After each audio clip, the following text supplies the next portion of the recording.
সকলকে স্বাগতম আরেকবার আমাদের পি কোচিং সেন্টার ইউটিউব চ্যানেলে। তো আমাদের এই পি কোচিং সেন্টার সবসময় বিহার যে অথেন্টিক নিউজগুলো থাকে সেই অথেন্টিক নিউজগুলো তোমার সামনে তুলে ধরে। তো আগামীকাল যেটা হচ্ছে 28/5 পরীক্ষা ছিল বিহার স্টেটের বাংলা বিষয়। তো বাংলা বিষয়ের পরীক্ষা আশা করি সকলে ভালো হয়েছে। তবে একটা সব থেকে দুঃখের বিষয় আর কি, সকলের কাছে ফিডব্যাক পেলাম আর কি, সেখানে বিষয়টা জানতে পারলাম যে ওনাদের যে সিলেবাস ছিল সেই সিলেবাস অনুসারে কোনো কিন্তু প্রশ্ন করা হয়নি। তো সেই সিলেবাসের বাইরে বলতে গেলে শুধু সম্পূর্ণরূপে ব্যাকরণটা, বাংলা ব্যাকরণ সম্পূর্ণরূপে কিন্তু 100% কিন্তু প্রশ্ন করা হয়েছে। তো সেই দিকটা একটা ভালো দিক। এবং একটা সবচেয়ে দুঃখের বিষয় যেটা হচ্ছে কি, যারা আর কি নিজস্ব হার্ড স্টাডি করে পড়াশোনা করে গেছিলো সম্পূর্ণ সিলেবাস ফলো করে, তো সেই অনুসারে তাদের কাছে একটা খারাপ দিক। তো যাই হোক, আশা করা যায় এখানে কিন্তু ব্যাকরণ থেকে যেহেতু কোশ্চেন ছিল সম্পূর্ণ বলতে গেলে অনেকটা সোজা টাইপেরই ছিল। লিঙ্গ পরিবর্তন, পদ পরিবর্তন, তারপর হচ্ছে কারক পরিবর্তন, তারপর ইত্যাদি ইত্যাদি কিছু কিছু শর্ট শর্ট প্রশ্ন ছিল। তো সেইখান থেকে অনেকেরই অসুবিধা হওয়ার সম্ভাবনা নয়। তো আশা করা যায় 100%-এর মধ্যে 95% কিন্তু বাংলা কিন্তু কোয়ালিফাই করবে। আমাদের ওয়েস্ট বেঙ্গল থেকে যে সকল স্টুডেন্ট আছে তারা অন্তত 100% কোয়ালিফাই করবে। এবং বিহার যে সকল স্টুডেন্ট আছে বাংলা বিষয়ে তাদের ক্ষেত্রে একটু হয়তো পার্সেন্টেজের হারটা একটু কম হতেও পারে। তো যাই হোক, সেই বিষয়টা আমরা পরে আলোচনা করব আমরা একটা লাইভ স্ট্রিমের মাধ্যমে, হয় টেলিগ্রামের মাধ্যমে, না হয় আমরা ইউটিউব চ্যানেলের মাধ্যমে সম্পূর্ণ এবং TRE-4-এর যে সিলেবাস, তার যে প্যাটার্ন সব কিছু কিন্তু আলোচনা করব। তো আজকের যে বিষয়টা হচ্ছে সেই বিষয়টা হচ্ছে কি, বিহার BPSC TRE-3 যে পরীক্ষার একটা ডেট, সম্ভবত ডেট প্রকাশ করা ছিল 10 এবং 12 জুন। সেই পরীক্ষার ডেট কিন্তু অলরেডি কিন্তু পোস্টপোন করা হয়েছে। একটা অফিসিয়ালি বার হয়েছিল কিন্তু সেটা কিন্তু পোস্টপোন করা হয়েছিল। কেন করা হয়েছিল? কারণ হচ্ছিল কি, লোকসভা ভোট থাকার কারণে এখন যেহেতু একটা দফা কিন্তু বাকি আছে 1 জানুয়ারি, আর 4 জুন কিন্তু রেজাল্ট। ভোট প্রক্রিয়া থাকার কারণে কী হয়েছিল যে সেন্টার অ্যালটমেন্ট কিন্তু করা হয় নাই। সেই কারণে কিন্তু 10 এবং 12 জানুয়ারি যে জুন যে পরীক্ষার কথা ছিল সেই পরীক্ষার কিন্তু ডেট আর কি ক্যান্সেল করা হয়েছিল। তো সেই বিষয়টাকে কালকে একটা BPSC বৈঠক করেছিল। সেই বৈঠকের কিন্তু সম্পূর্ণরূপে যে সকল তথ্যগুলো উঠে এসেছিল, রজনীশ কুমার যিনি আর কি সাংবাদিক মহাশয় ছিলেন, তিনি আর কি ওনার টিউবের মাধ্যমে কিন্তু সম্পূর্ণ বিষয়টা কিন্তু প্রকাশিত করেছে। তো সেইখানে যে বিষয়টা বলা হয়েছে যে যেহেতু এখনও বলছে সেন্টার অ্যালটমেন্ট যেহেতু হয় নাই, তো সেই কারণে প্রত্যেকটা স্কুলকে এবং প্রত্যেকটা জেলা ভিত্তিক সেন্টার অ্যালটমেন্ট করার একটা নির্দিষ্ট তারিখ দিয়েছে, যেটা হচ্ছে কি 6 জুন। তাহলে 6 জুনের মধ্যে যদি সম্পূর্ণরূপে যদি সেন্ট্রাল অ্যালটমেন্ট হয়ে যায় তাহলে পরীক্ষার একটা মানে ডেট কিন্তু প্রকাশিত করেছে। তো সেই বিষয়টা কিন্তু আজকের এই বিষয়টা, তো সেই বিষয়টা আমরা তুলে ধরছি, যেখানে বলা হয়েছে কি BPSC TRE-3 পরীক্ষা কি তিথি কে লেকর পুনঃ সূচনা। তাহলে BPSC TRE পরীক্ষা তিথির একটা পুনরায় একটা সূচনা তৈরি করা হয়েছে।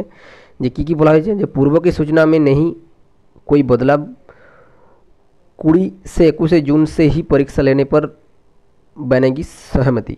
তাহলে 20 এবং 21 জুন কিন্তু পরীক্ষা হবে। তার আগে আমি একটা ভিডিও করেছিলাম, সেই ভিডিও বলেছিলাম যে 20 এবং 21 তারিখ কিন্তু পরীক্ষাটা হবে, বা 20 জুনে। তো কী বলা হয়েছে যে 20 এবং 21 জুন সে পরীক্ষা লেনে পর বনেগি সহমতি। তাহলে 20 এবং 21 জুন কিন্তু পরীক্ষাটা হচ্ছে BPSC TRE-3।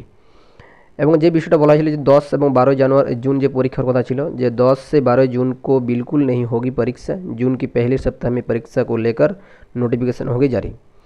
তাহলে পরীক্ষার যে শিডিউল, যেটা আর কি BPSC TRE-3 যে পরীক্ষার, সেটা জুনের প্রথম সপ্তাহেই কিন্তু পরীক্ষার যে নোটিফিকেশান ডেটটা, সেই ডেট কিন্তু প্রকাশিত হচ্ছে অফিসিয়ালিভাবে জুন মাসের প্রথম সপ্তাহে। মানে বলতে গেলে যে ভোটের রেজাল্ট যেহেতু 4 তারিখে 4 জুন, সেই 4 জুনের পর কিন্তু পরীক্ষার যে তিথি, সেই তিথির কিন্তু নোটিফিকেশান কিন্তু জারি হবে।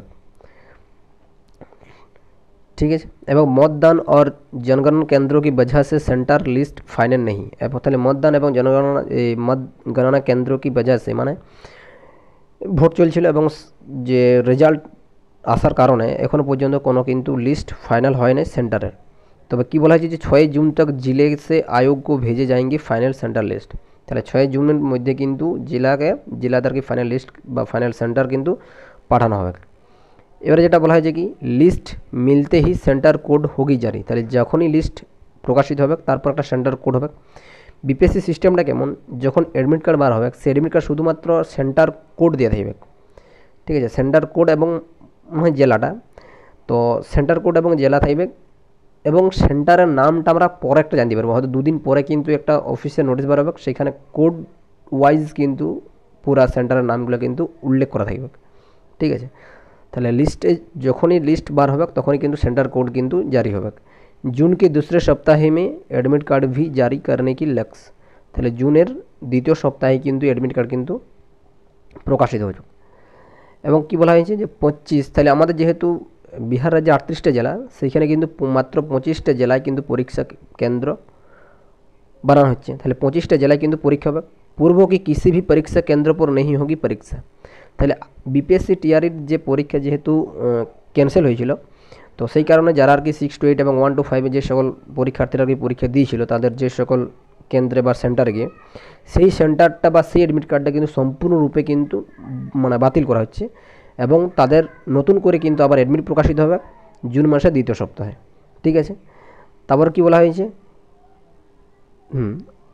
যেটা বলা যায় कि इस बार बदल जाएंगे जिलों में पूर्व की परीक्षा केंद्र 15 जुलाई तक रिजल्ट जारी करने की अभी भी लक्ष्य है। তাহলে যেটা আগেও বলা হয়েছিলাম, একটা কিন্তু টুইটের মধ্যে বলেছিল রাজেশ কুমার যে 15 জুলাই কিন্তু রেজাল্ট বার হবে, প্রকাশিত হবে। এই বিষয়টা কিন্তু সম্পূর্ণরূপে কিন্তু এখন পর্যন্ত 15 জুলাই রেজাল্ট বার করবে, এটা কিন্তু একদম লক্ষ্য রাখিয়েছে সবাই, মানে বিপিএসসির যিনি আর কি হেড আছেন বা যে সকল কার্যকর্তারা আছে। আরটা বলা হয়েছে যে কি বিপিএসসি টিআরই 3তে সম্পূর্ণ কুল মানে ভ্যাকেন্সি ছিল যে 87,722 জন, पद के लिए 5 लाख से ज़्यादा मिले हैं आवेदन। তাহলে 27,722 জন 22টা পদ ছিল এবং সব ফর্ম ফিল আপ করেছে কত 5 লাখ।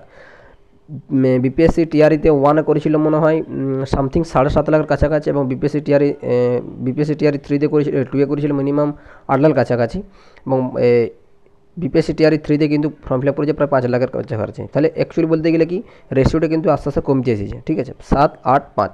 কারণ কমার একটাই কারণ আছে কি যে এইবারে শুধুমাত্র স্টেট যারা কোয়ালিফাই করেছিল কি তো সালে 2023 সালে বা প্রথমবারে যে স্টেট কোয়ালিফাই করেছিল তারাই কিন্তু 9, 10 এবং 11, 12-এ কিন্তু বসার সুযোগ পেয়েছে। কিন্তু সিটেট এবং টেট এটা তো আমরা সেন্ট্রাল ওটা যে অনেকেই আগে থেকে কোয়ালিফাই করেছে তাদের ক্ষেত্রে কিন্তু বুঝতে পেয়েছে, কিন্তু 9, 10 এবং 11, 12-এ কিন্তু শুধুমাত্র যারা 2023 স্টেট কোয়ালিফাই করেছিল তারাই মাত্র এই টিআরই 3তে কিন্তু মাত্র বসতে পেয়েছে। তো সেই কারণে কিন্তু পরীক্ষার্থীর বা আবেদনের সংখ্যাটা কিন্তু একটু কম, ঠিক আছে, আগের তুলনায়। তো সম্পূর্ণ বিষয়টা কিন্তু দেওয়া হয়েছে যে প্রাথমিক মে কুল 1,60,644, মধ্য বিদ্যালয় যেটা 6 to 8-এ 2,13,940 সব থেকে বেশি এবং 9, 10 হচ্ছে 1,44,735 জন এবং ক্লাস 12-এ যেটা হচ্ছে 11 এবং 12 হচ্ছে 61,986 সব থেকে কম প্রতিবারে। আগেরবার ছিল 54,000-এর কাছাকাছি সামথিং, কিন্তু তার আগেরবার ছিল কত 36 সামথিং 36 প্লাস মানে টিআরই 1-এর ক্ষেত্রে। তাহলে বলতে গেলে 11, 12-এ কিন্তু কম্পিটিশানটা কিছুটা কম হয় এবং সব থেকে কম্পিটিশান যেটা হয় লেভেল থাকে যেটা হচ্ছে 1 to 5 এবং 6 to 8। ঠিক আছে, এবারে আসি বিষয়টা যেটা হচ্ছে টিআরই 4-এর বিষয়টা কিন্তু আমরা আলোচনা করব আজকে, আজ বা কাল টেলিগ্রাম যেটা বললাম লাইভ স্ট্রিমের মাধ্যমে। তবে কিছু একটা বলে রাখছি যে টিআরই 4-এ কিন্তু কম্পিটিশান কিন্তু হাই লেভেল হতে পারে, কারণ যেটা বাংলা বিষয় যেটা শুনছি যে পরীক্ষার যেহেতু যেটা হলো কালকারকে স্টেট পরীক্ষা, কিন্তু প্রায় বলতে গেলাম যেটা 95% কিন্তু পরীক্ষার্থী কিন্তু কোয়ালিফাই করবে। তা সেই ক্ষেত্রে যদি 1,000টা যদি অ্যাপ্লাই করে সেই ক্ষেত্রে মিনিমাম যদি 1,000-এর বা 1,500 যদি কাছাকাছি অ্যাপ্লাই করে সেই ক্ষেত্রে মিনিমাম ধরা যায় যে 1,300 থেকে 1,200-1,300 এরকম সামথিং কিছু কিন্তু পরীক্ষার্থী কিন্তু কোয়ালিফাই করবে। ঠিক আছে, তো বলে রাখছি যে ভ্যাকেন্সি যেটা বাংলা বিষয় সিট থাকে এইবার যেটা সিট আছে সেটা হচ্ছে কি 92টা টোটাল, ওভারঅল 92টা। ঠিক আছে, জেনারেল আছে 26টা, যেটা আর কি আমরা গণ্য হবে আদার স্টেট। তবে আশা করা যায় যেহেতু বিপিএসসি টিআরই 1 এবং 2-এর ক্ষেত্রে, ঠিক আছে, বিপিএসসি টিআরই 1 এবং 2 যে সকল পরীক্ষাগুলো হয়েছিল তো সেই অনুসারে কিন্তু ভ্যাকেন্সির সংখ্যা বাড়বে। ঠিক আছে, মানছি ভ্যাকেন্সির সংখ্যা বাড়বে, কিন্তু আমাদের যেহেতু বাংলা বিষয়, তাহলে বাংলা বিষয় যেহেতু বিহারে বেশ একটা কিন্তু কী বলবো অতটা যেহেতু প্রভাবিত নয়, সেই কারণে বাংলা সাবজেক্টের ভ্যাকেন্সি আমি ধরতে পারি যে 90+। ঠিক আছে, এর বেশি হতে পারে আবার কমও হতে পারে, এইটা কিন্তু এখন পর্যন্ত বলা যাচ্ছে না কিছু। ঠিক আছে, তো এই বিষয়টা সম্পূর্ণ বিষয় কিন্তু আমরা আলোচনা করবো একদিন সবাইকে আর কি লাইভ স্ট্রিমের মাধ্যমে, যার যেরকম প্রশ্ন থাকবে সেই প্রশ্নগুলো কিন্তু এক এক করে আমি কিন্তু সলভ করার চেষ্টা করবো সবাইকে, ঠিক আছে। তো আজকের এইটুকু বিষয়টা বলার ছিল, তাই সকলকে এইটুকু বলে রাখছি, ঠিক আছে। অসংখ্য ধন্যবাদ। জয় হিন্দ।